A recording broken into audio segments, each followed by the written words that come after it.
Hello' ৰাইজ, কেনে আছে সকলোৰে? আশা কৰোঁ ভালে আছে। আজি মানে আহিছোঁ আমাৰ দীপক দাক বেলেগকৈ পৰিচয় দিয়াৰ দৰকাৰ নাই। গতিকে আজি ইনষ্টাগ্ৰাম আৰু ফেচবুক মানে হিলাই দিছে আৰু একেবাৰে হিলি আছে, চব লৰি আছে, কঁপি আছে। আপোনালোকক দেখাই আছোঁ, সেই বিশিষ্ট ব্যক্তিজনক দেখাই আছোঁ আপোনালোকৰ ফেচটো দেখিলে আৰু বেলেগকৈ পৰিচয় দিয়াৰ দৰকাৰ নাই। আপোনালোকক দেখাই আছোঁ, তেখেতৰ ঘৰত আজি উপস্থিত আছোঁ মই।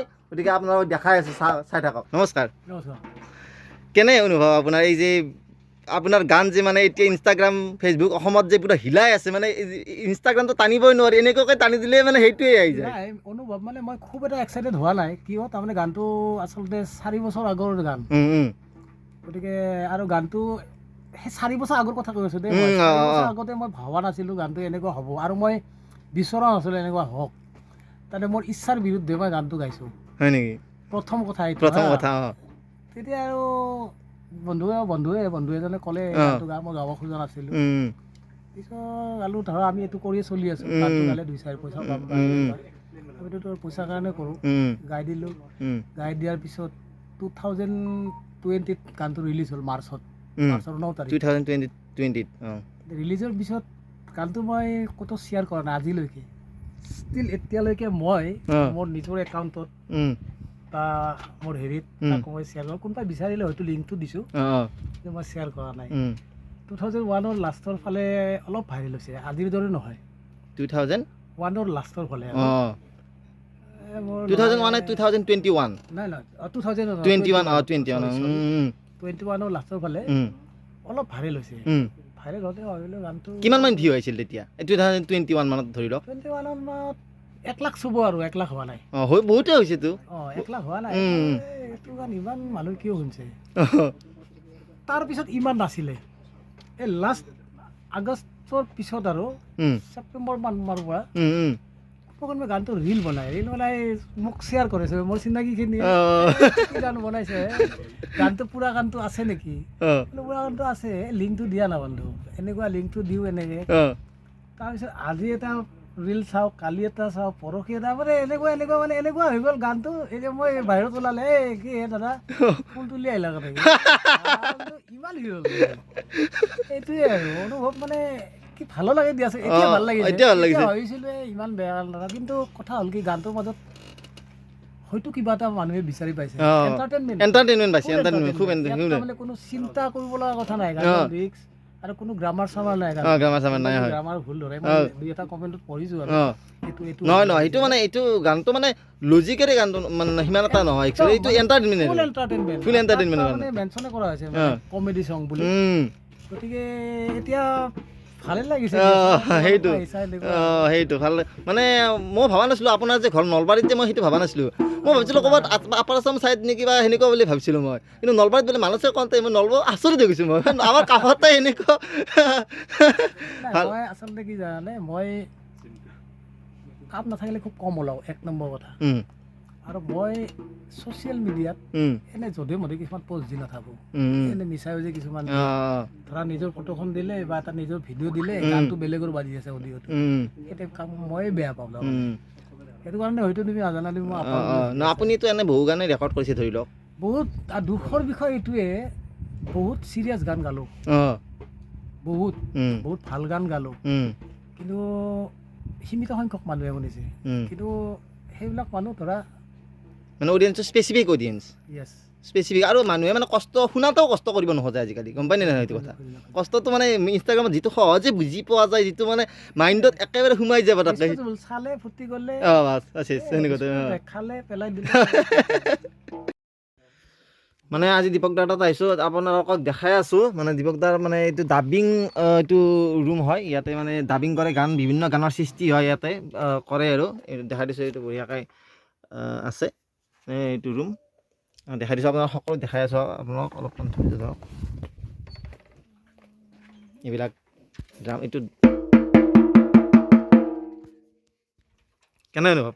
মজা, ভাল লাগিলে। দীপক দাৰ খুব সুন্দৰ কণ্ঠ, আৰু যিটো পিছৰ গীতটো গালে মোৰ ইণ্টাৰভিউত, আপোনালোকে চাব, গীতটো একদম হিয়াউজাই গাইছে আৰু ভাল লাগিছে। সপ্তক ষ্টুডিঅ'ত আছে বৰ্তমান। দীপক দা কিবা এটা কৈ দিব বৰ্তমান। দীপক দা, মানে আপোনাৰ ধৰি লওক আপুনিতো বহু আগৰ পৰাই গান গাই আছে, মোটামুটি এতিয়া কিমানমান হ'ল কিমানমান সময় হ'ল আপোনাৰ গান ষ্টাৰ্ট কৰাৰ পৰা গান গোৱাৰ পৰা? কিন্তু গানটো মই একচুৱেলি বহুত পিছত গাইছোঁ, ক্লাছ 9 মানৰ পৰা গান গাইছোঁ। ক্লাছ 5 মানৰ পৰা মই তাবলা শিকিছিলোঁ। তাবলা শিকিছিল? গান গাইছোঁ আৰু গানো শিকিছোঁ মই হাই ছেকেণ্ডেৰীতে প্ৰণালীবদ্ধভাৱে। অলপ শিকিছোঁ, বহুত বেছি শিকা নাই। শ্ৰদ্ধাৰ আমাৰ অভিনয় বাইদেউৰ ওচৰত শিকিছোঁ গান।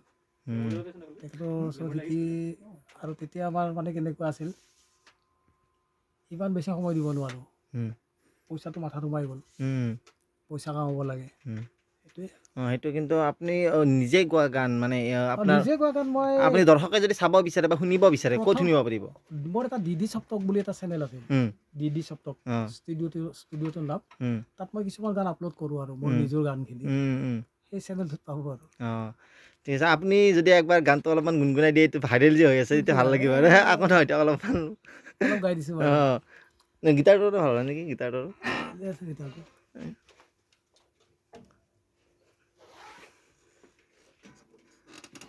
কাম কৰা নেকি ৰচনা একচুৱেলি?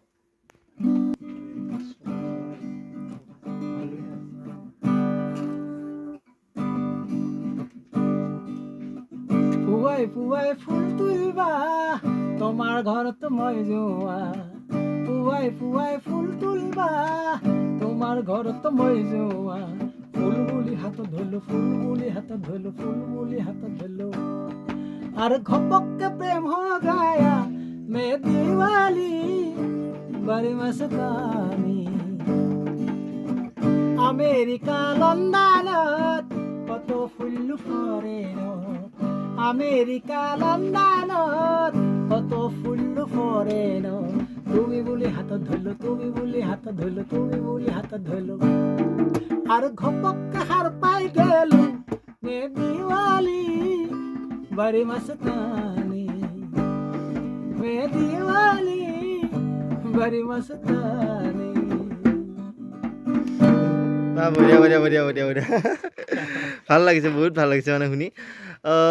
পিছে আপোনাৰতো ধৰি লওক এইটো গানটো আপুনি মানে সিমান এটা হেৰি কৰা নাছিল আৰু মানে ইচ্ছা কৰা নাছিল আৰু যে এইটো মানে মানে কোনোবা অডিয়েঞ্চে শুনক বা হেৰি কৰক, কেতিয়াও ভবাই নাছিলোঁ মই গানটো যে ইমান ভাইৰেল হ'ব। আৰু এইটো ভিডিঅ'টো আপুনি কৰিছে, ভিডিঅ'টোতো আপুনি আছে? ভিডিঅ'টোত মই আছোঁ, কিন্তু ভিডিঅ'টোতো মই থকা কথা নাছিলে। তাৰ আগত কি হ'ল, মই 2015 মানৰ পৰা বৰলা গাইখন কৰিছিলোঁ এটা কেৰেক্টাৰ, কেৰেক্টাৰটো ভাল পাইছিলে মানুহে। দেওবৰ্মনে ক'লে বোলে ভিডিঅ'টো ওলাব লাগিব তই, মই বোলো মই নোলাওঁ নেকি, গানটো গায়ে বেয়া পাইছোঁ, এৰিব নোৱাৰিলোঁ আৰু তেওঁৰ কথা, ওলালোঁ।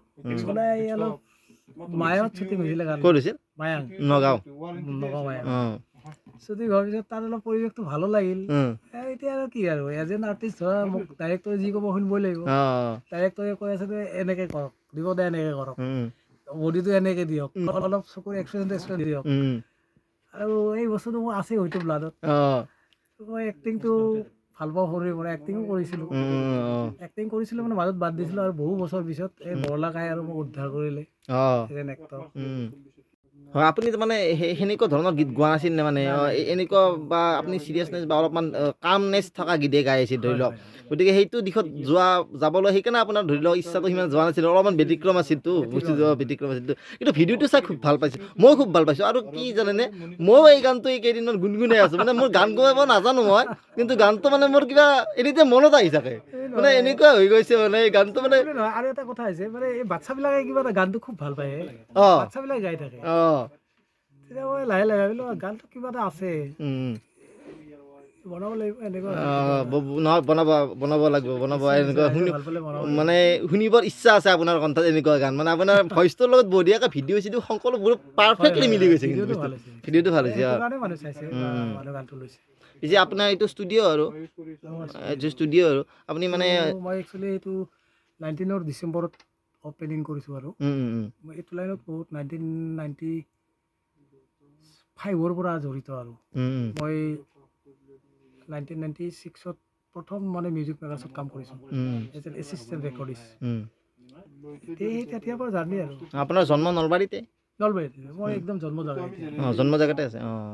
ঠিকে আছে আপোনাৰ অলপমান ষ্টুডিঅ'টো দেখাই দিছোঁ মানে দৰ্শকক আমাক এইবিলাক আপুনি বাদ্যযন্ত্ৰ সকলো মানে বাদ্যযন্ত্ৰ আপুনি ল'ৰাই বজাই পিয়ানো মানে সি মানে এইটো চাবজেক্ট পঢ়ি আছে মানে কলিকতাত ৰবীন্দ্ৰ ভাৰতী মিউজিক মিউজিক মানে সিও মিউজিক লাইনতে ইণ্টাৰেষ্টেড আৰু মই বেছিকেলি মই ৰিডিমিষ্ট ড্ৰাম বজাওঁ ড্ৰাম বজাই ড্ৰাম বজাওঁ গাওঁ আৰু ষ্টেজ পাৰফৰ্ম কৰোঁ কৰে ন কৰোঁ মানে বচা আৰু বচা এনেকুৱা নহয় আৰু মোৰ অলপ শাৰীৰিক অলপ প্ৰব্লেম আছে গতিকে মই আপোনাক যদি ধৰি লওক ক'ৰবাত ষ্টেজত মাতিব বিচাৰে আপুনি যাবনে তেতিয়া নিশ্চয় যাম কিয় নাযাম তেতিয়া আপুনি মোৰ বেলেগ নাই তেতিয়া আপুনি আপোনাৰ মানে ফোন নাম্বাৰটো দিব পাৰিব ধৰক যদি কোনোবা কণ্টেক্ট কৰে আপোনাক ষ্টেজ পাৰফৰ্ম কৈ দিলে ভাল হ'ব 8638672720 ঠিক আছে এইটো নাম্বাৰত কণ্টেক্ট কৰিব আপোনাৰ যদি ষ্টেজ পাৰফৰ্ম কৰি আছে লগতে আপোনালোকৰ এইটো গীতো গাব মই ষ্টেজ পাৰফৰ্ম কৰোঁ তাত এটা কথা কৈ দিছোঁ যে দৰ্শকৰ জ্ঞাতাৰ্থে এই কথাটো কৈছোঁ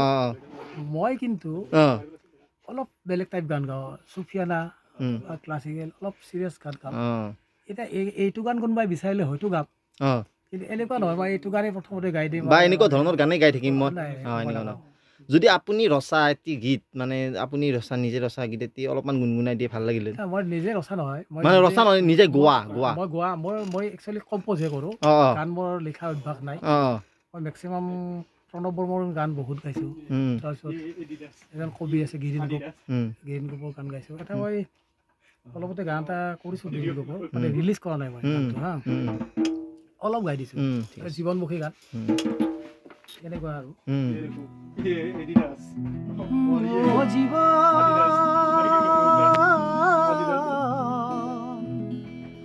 জীৱন তই জীৱন কিয় থাক জীয়াই জীৱন তই জীৱন তই কাৰণো জীৱন তোৰ বাবে দিনে ৰাতিৰ সপোন তোৰ বাবে হাঁহি কান্দোন তোৰ বাবে দিন ৰাতিৰ সপোন তোৰ বাবে হাঁহি কান্দোন কোনবাতে আগবাঢ়ে জীৱন জীৱন জীৱন তই জীৱন কিয় থাক জীয়াই জীৱন তই জীৱন তই কাৰণো জীৱন জীৱনৰ গান গাওঁ জীৱনৰে নাও বাওঁ জীৱনক ভাল পায়ো জীৱনক বিচাৰি নাপাওঁ জীৱনৰ গান গাওঁ জীৱনৰে নাও বাওঁ জীৱনক ভাল পায়ো জীৱনক বিচাৰি নাপাওঁ তোৰ বাবে দিন ৰাতিৰ সপোন তোৰ বাবে হাঁহি কান্দোন তোৰ বাবে দিন ৰাতিৰ সপোন তোৰ বাবে হাঁহি কান্দোন কোনবাতে আগবাঢ়ে জীৱন জীৱন